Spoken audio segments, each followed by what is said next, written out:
here. Thanks for helping us out. I know. I was filling in a morning session. Yeah, no problem. And I was like, great. And then this happened. They're like, Nadine, you know the story? I'm like, it's fine. I got my dad. But, I mean, this is like such a busy season. But it's... I'm like... Oh, yeah, wait. I just need them. I'm drinking them. Yeah, we both have them. Oh, yeah. All right. Do you want to come stand more towards the center? Sure. There we go. So he's like looking at the same What do you want to do? You want me to just give a brief overview as to what? Give a brief overview and then we can follow up with questions. Okay. You know how to do this. Oh, yeah. So yeah, give your brief spiel. We'll follow up with questions, then we'll go from there. Is the glasses okay, or are you okay taking off the glasses? If it hurts, then put them back on. Put them back on. Yep. They're kind of like my signature sunglasses. So. Oh, well. Nice. We love it. Just kidding. Just kidding. We want you to be as comfortable as possible. Is everybody ready over here? I'm rolling. Yeah, looks good. All right, go for it. Okay. Yesterday at 12:32 p.m., the Cleveland Metroparks successfully arrested the subject that was wanted in the homicide that occurred on July 3rd in the early morning hours of Euclid Beach. This suspect was identified as Christopher W. Manning, age 25. He resided very short, close proximity to Euclid Beach in a CMHA high-rise. This took an amazing amount of dedication and hard work by our detective bureau, and they really rose to the challenge because if you remember, all we had was a very sketchy cell phone picture of a subject that was totally dressed. You really couldn't see much, and they did one heck of a job. I would like to mention that during daylight hours, the Cleveland Metroparks is extremely soft, it's extremely safe. The underlying issue here is when people go into the park after hours, that they're trespassing, you have alcohol involved, bad things happen, and this has really been the catalyst in the past three major incidents that we've had in the past 6 weeks. And then, what was the sequence of events? What led to gunfire? What happened before? Why were they all gathered? Mr. Manning was in the park after hours, as long as with the subject in the homicide, Mr. Perryman. They got into a verbal argument over something that we're still investigating, and Mr. Manning pulled out a weapon and started firing and hit the 20-year-old Perryman who died at the scene, and then also hit the 17-year-old juvenile. Now, I know you guys have said citations are usually written when people are there after hours. During this incident, there were about 5 to 8 individuals you guys were witnessing. Were citations written? Were there any other consequences for those that were there?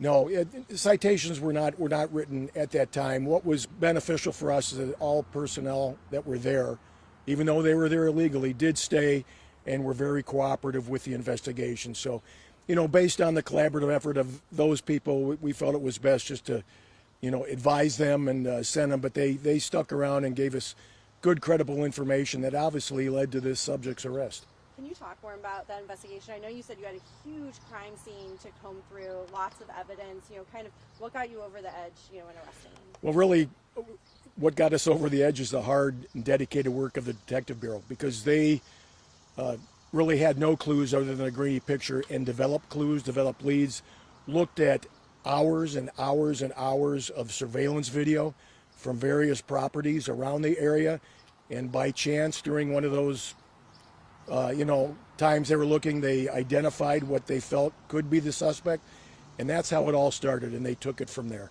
So. And was the grainy picture the suspect with the backpack?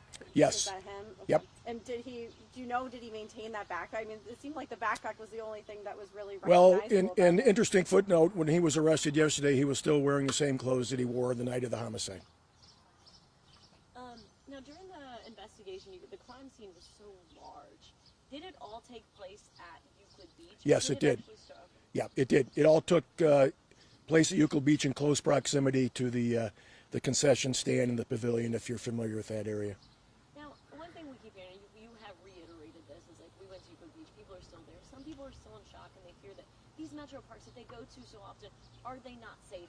What would be your message to them that are questioning? And is there any parameters or measures that are being put in place after this incident? Well, we certainly learned from issues and events. We did learn from Euclid Beach. We are taking immediate steps to make it safer. I will say that we've had really virtually no problems at Euclid Beach. It's very well attended for various things. again, the anomaly here is just that these events have to happen after hours, during darkness. You have people that are there, mainly 18 to 25 years of age, that shouldn't be there. You add alcohol, and it's just a recipe for disaster. So during the day, the Metroparks are extremely safe. We're doing everything we can to keep them safe after hours also. But when you get people that are there and we don't know about it, bad things happen, such as what we just experienced.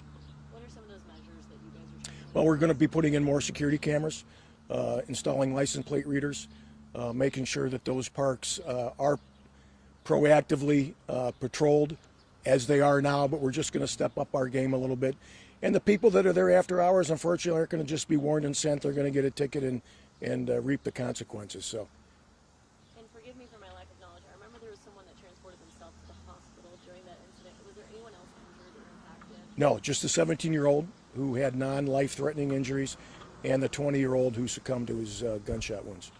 And you had mentioned that kind of the process when the parks close is your officers kind of work to comb through each park and make sure that people are out and you get people out. Have you kind of changed up the order that you do these parks, and have you been trying to get to maybe Euclid You know, Beach sooner? I empower my officers in charge to figure out the best solution to that. So they are looking at different ways.